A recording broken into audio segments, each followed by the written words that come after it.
Assalamualaikum warahmatullahi wabarakatuh. A'udzubillahi minasyaitonirrajim. Bismillahirrahmanirrahim. Alhamdulillahirabbil alamin. Assalatu wassalamu ala Rasulillah wa ala alihi wa sahbihi ajma'in. Rabbi shrah li sadri wa yassir li amri wa hlul 'uqdatam min lisani yafqahu qawli. Allahumma la sahla illa ma ja'altahu sahla wa anta taj'alul hazna idza syi'ta sahla. Allahumma yassir wa la tu'assir. Alhamdulillah, bersyukur kepada Allah Subhanahu wa taala dengan limpah karunia Allah dapat saya bersama dengan tuan-tuan dan puan-puan yang pada malam ini ingin saya untuk mengambil 10 hingga 20 minit untuk berkongsi beberapa perkara yang telah dibaca sebentar tadi oleh imam kita, di mana imam kita telah banyak membaca tentang firman Allah Subhanahu wa taala yang berkaitan dengan kisah Nabi Musa alaihissalam. Dan kalau kita lihat di dalam Al-Quran, antara kisah yang terpanjang di dalam Al-Quran ialah kisah Nabi Musa alaihissalam. Nabi Musa termasuk di kalangan Nabi Ulul Azmi minar Rusul, iaitu Nabi-Nabi yang mempunyai keazaman yang tinggi, yang mempunyai kewibawaan yang tinggi. Dan ketinggian ini lahir apabila Nabi-Nabi ini mendapat ujian daripada Allah Subhanahu wa taala lebih daripada Nabi-Nabi yang lain. Di kalangan Nabi-Nabi ini sudah tentulah mereka ni manusia yang paling mulia, tapi grade yang paling mulia pada ranking tertinggi pada Nabi-Nabi ini antaranya Nabi Musa alaihissalam. Dalam satu hadis Rasulullah sallallahu alaihi wasallam bersabda bahawa orang yang paling banyak diuji oleh Allah Subhanahu wa taala ialah para anbiya. Tsummal amsal fal amsal. Kemudian yang paling tinggi imannya. Kemudian yang paling tinggi dengan orang tersebut. Yang paling hampir. Maka macam itulah. Ya. Mengapa Nabi-Nabi dan para Rasul ini menerima ujian daripada Allah Subhanahu wa taala? Nabi-Nabi dan para Rasul ini menerima ujian daripada Allah Subhanahu wa taala supaya mereka ini menjadi contoh kepada orang lain. Ya? Nabi Musa alaihissalam, dia mengalami sejarah perjuangan yang sangat panjang seperti dengan Nabi-Nabi yang lain. Nabi Muhammad sallallahu alaihi wasallam pun sunnah Nabi yang terbesar bukan simpan janggut. Kita duduk nak ikut Nabi simpan janggut kita balik. Kita nak ikut Nabi pakai serban. Kita nak ikut Nabi pakai jubah. Itu tuan-tuan punya masalah nak pakai, saya tak marah. Tapi jubah ni kalau boleh tiru Nabi setakat pakai jubah, tak hebat lagi sebab Abu Jahal tiru juga. Abu Jahal dulu lagi pakai jubah. Hebatnya seorang Muslim itu bukan boleh tiru dari sudut penampilan, tapi sunnah Nabi paling besar ialah perjuangan.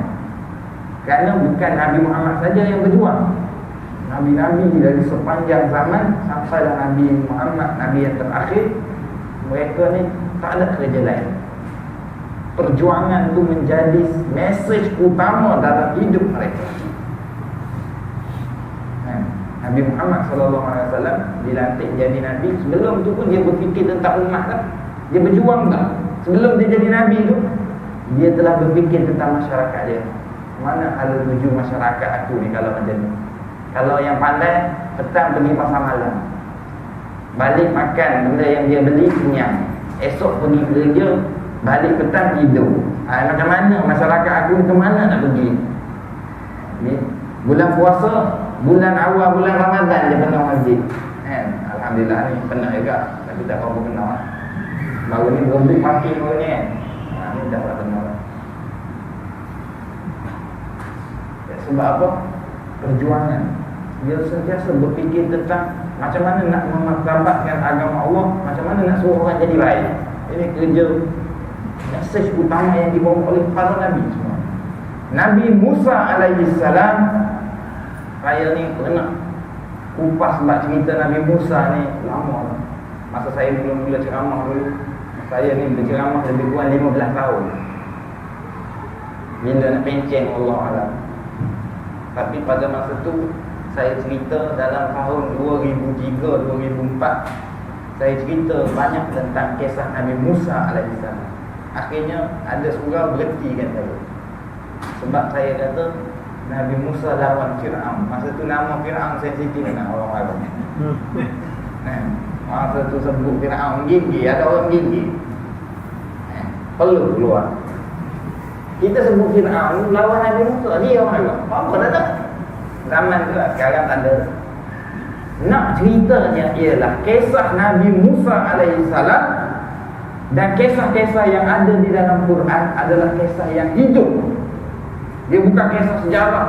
Pada suatu zaman sambil tidur, baru Nabi Musa nak keluar daripada sungai, Fir'aun ambil, anak dah tertidur. Esok cerita balik mak Nabi Musa gini ulang balik. Bukan hanya kisah yang diingati, tapi kisah pengajaran. Khususnya Nabi Musa alaihissalam, seorang individu yang sangat hebat. Uniknya Nabi Musa ni, kalau Presiden Mursi di Mesir sekarang ni memang famous lah. Orang Malaysia tahu kan tu. Dia jadi presiden, dia kena penjara. Takkan belik. Negara Fir'aun ni macam belik-belik. Mesir ni negara Fir'aun, presiden dia penjara. Belum dirucutkan lagi kena penjara. Nabi Musa kena hukum bunuh sebelum lahir. Tak boleh. Fir'aun nak bunuh Nabi Musa ni belum Nabi Musa lahir. Tak ada manusia yang paling pelik dalam dunia dijatuhkan hukuman mati sebelum lahir. Akibatnya Fir'aun cari Nabi Musa, siapakah yang akan menjatuhkan dia. Dia cari, dikumpulkan Bani Israel. Setengah riwayat mengatakan bila lahirnya Bani Israel 1 tahun, tahun ni kita bunuh semua anak lelaki dia. Tahun depan tak boleh bunuh, nanti pupuk Bani Israel. Bahaya juga kat Fir'aun. Sebab Bani Israel pada masa itu adalah hamba abdi kepada Fir'aun. Kalau dibunuh semua hamba abdi, dia kena kerja sendiri, tak boleh jadi bos lah. Kita ni boleh jadi bos sebab ada orang bawah. Kalau semua bawah lah tak jadi bos. Kalau semua tinggi lah tak ada bawah lah. Jadi Bani Israel dibunuh. Yuqattiluna abna'ahum wa yastahyuna nisa'. Satu sejarah perjuangan yang cukup panjang.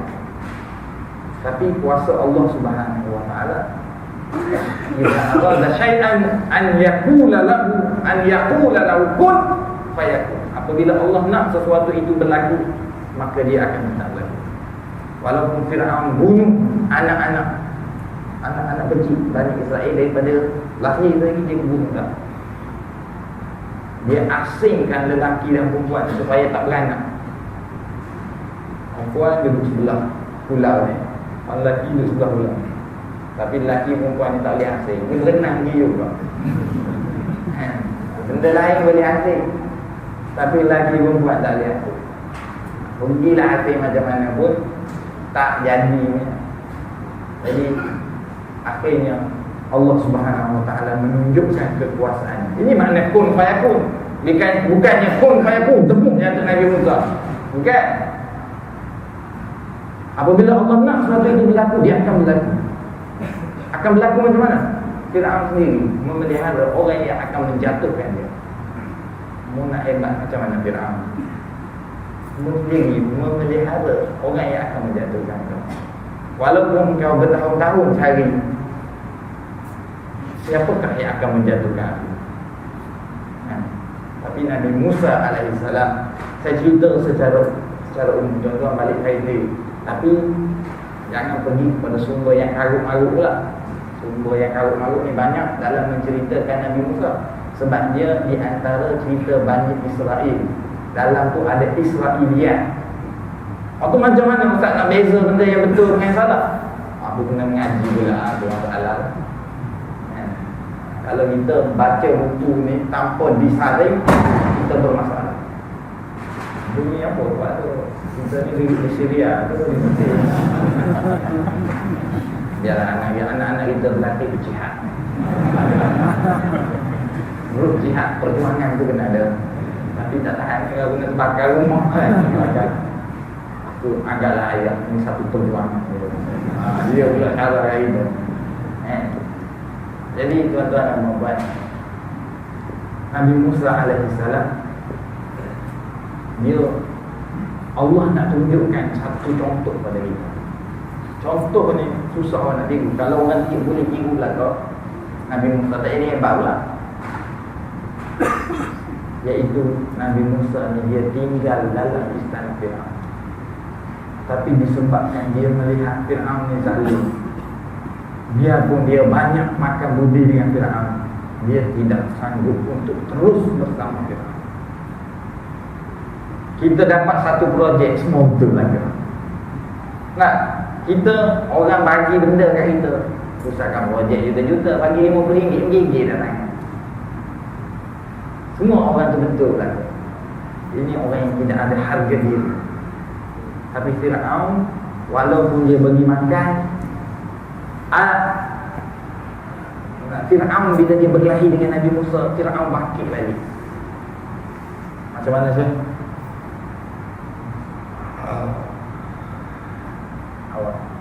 Awal kuntafina walida wa.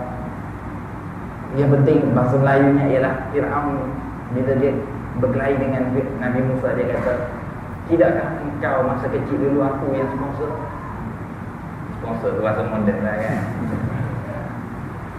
Lepas tu aku dah beri semua benda kan, engkau nak apa lagi? Apa pula lawan aku? Ayo kita counting sama. Kan Fir'aun ni dengan Nabi Musa alaihissalam. Tapi Allah nak ajar Nabi Musa tidak sebagai seorang yang berjuang, ada seorang yang ada mesej dalam hidup dia. Dia ada benda yang dia nak capai. Ini yang kita kena tiru. Rasulullah SAW perjuangan, ada benda yang dia nak capai dalam hidup dia. Dia nak martabatkan agama Allah. Kita ada perasaan dia. Dalam masa yang singkat ni, saya tak boleh kupas banyak-banyak.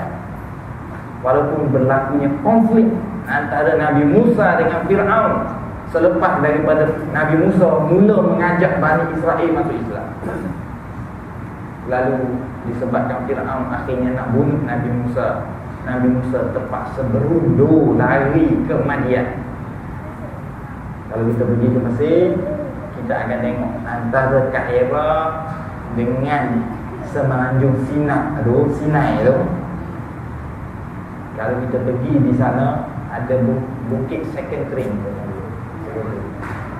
Saint Catherine, bukan Cathedral tu, Saint Catherine. Di bawah bukit tu ada church. Selepas daripada tu orang buat church, di atas bukit tu ada church. Kalau kita naik bukit tu lebih kurang 2000 kaki, kita akan dapati kemuncak dia macam ni. Semua bukit lain duduk di bawah, dia paling tinggi sekali. Saya pergi tidur dalam lubang. Kononnya lubang tempat Nabi Musa berehat. Ustaz Rosli pun nak rehat juga. Hebatnya Nabi Musa ni, dia lari daripada Fir'aun berundur. Kalau kita pergi hari ni, kita berjalan, kita kata macam mana Nabi Musa boleh pergi ke Madian. Madian ni dah masuk dalam kawasan Saudi Arabia.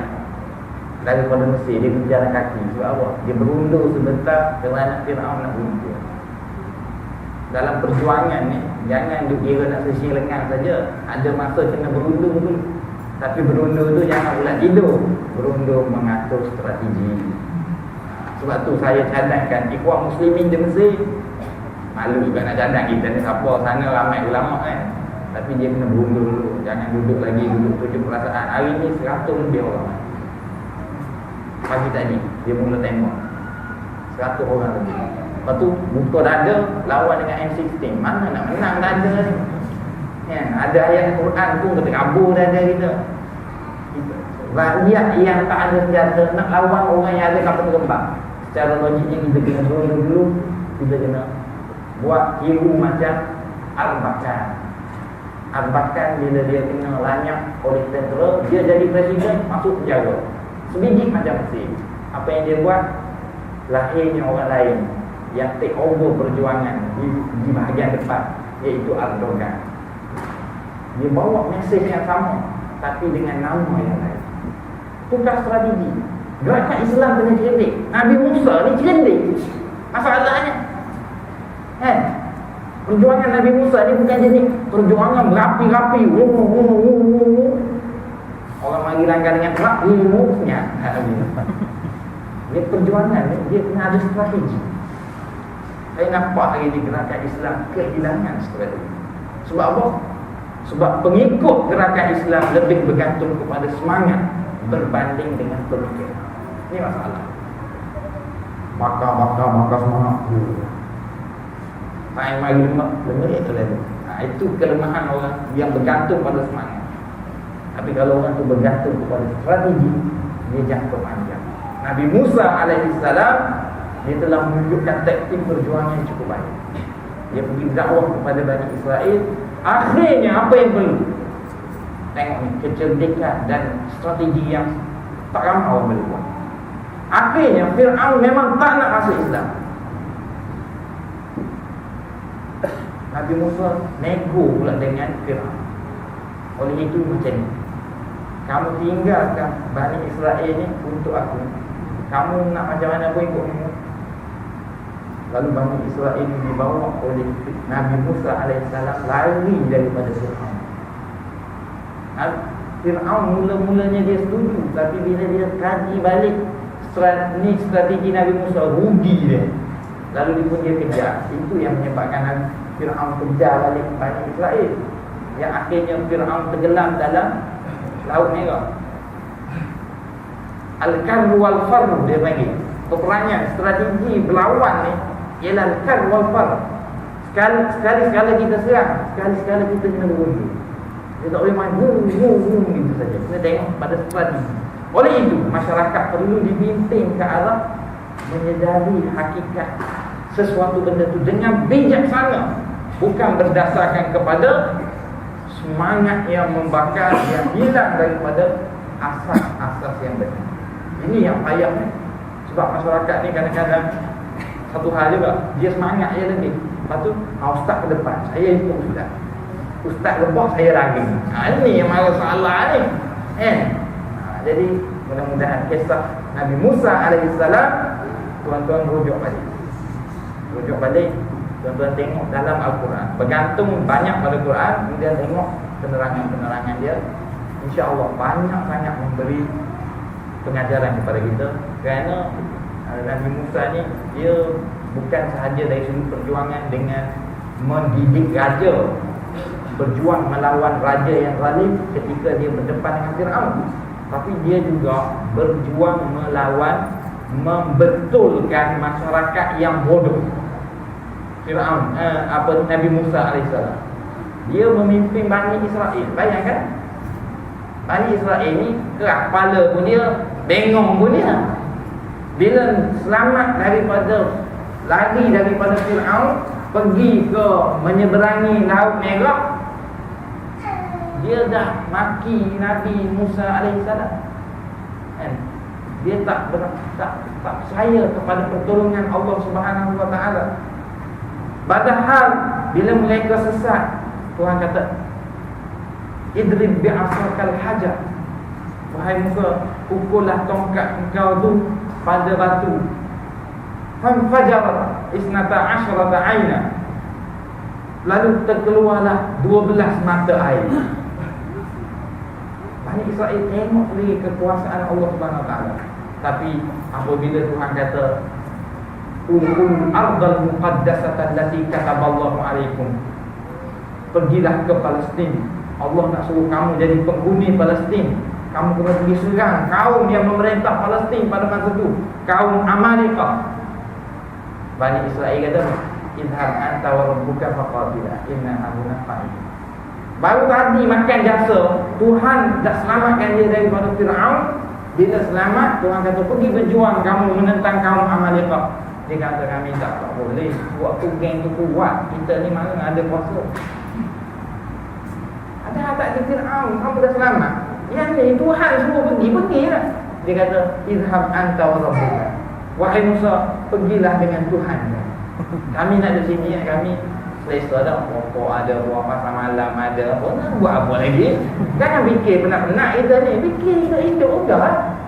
Ini pemikiran Bani Israel.